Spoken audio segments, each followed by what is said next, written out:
Le versement transport se transforme avec la loi d'orientation des mobilités en versement mobilité.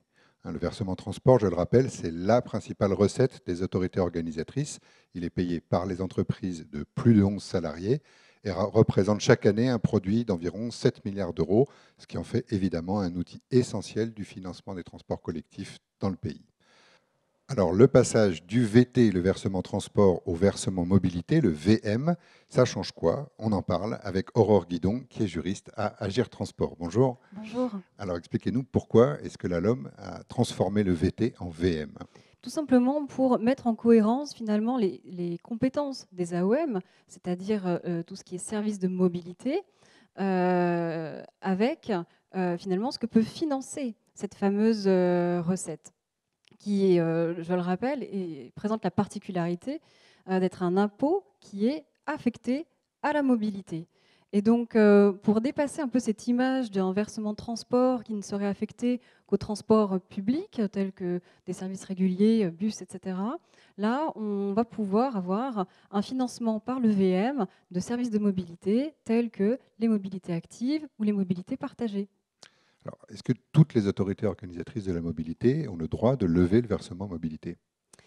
Eh bien, il faut faire attention. Non. En fait, les régions, quand bien même elles seraient AOM sur le territoire des communautés de communes qui n'auraient pas pris la compétence, eh bien, la région, en tant qu'AOM, ne peut pas lever de VM. Particularité pour les communes qui ont continué d'organiser des services lorsque la région a été désignée comme AOM locale, eh bien, ces communes pourront continuer de prélever le VM pour les services qu'elles organisent. Est-ce que la loi impose des conditions particulières pour pouvoir lever le versement mobilité? Oui, c'est une spécificité de la LOM.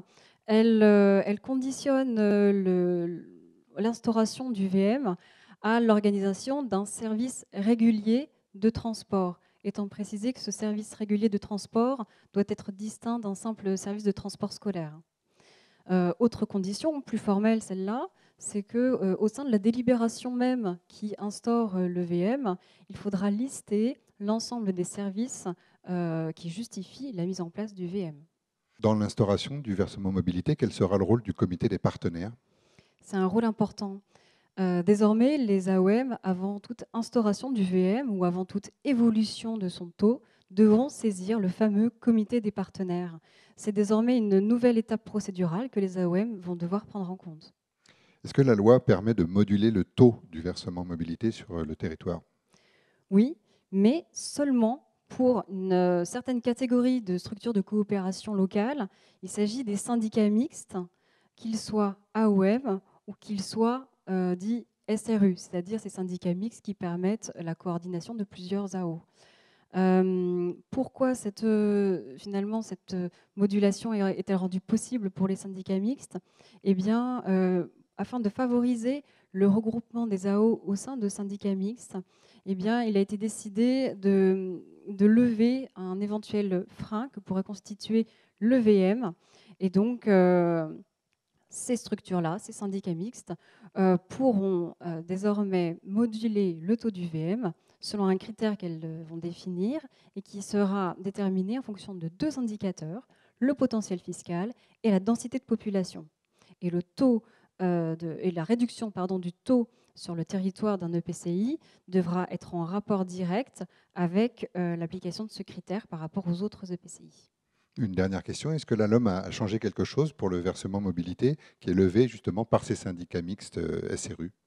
Eh bien, s'agissant des syndicats mixtes SRU qui, jusque-là, levaient un VTA, versement transport additionnel, donc aujourd'hui, on va parler de VMA, versement mobilité additionnel, eh bien, il y a une petite modification qui a été apportée, enfin, qui a l'air petite et qui finalement devrait avoir un certain impact, c'est-à-dire que le texte qui prévoyait la levée de ce versement additionnel était fondé sur un indicateur INSEE qui aujourd'hui a disparu. La LOM a tout simplement mis à jour cet indicateur INSEE.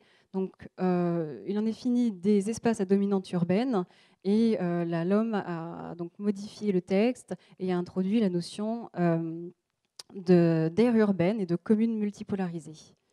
Cette dernière disposition de la LOM est-elle d'application immédiate? Eh bien non.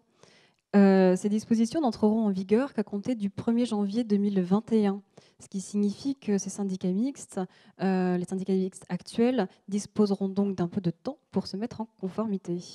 Merci beaucoup.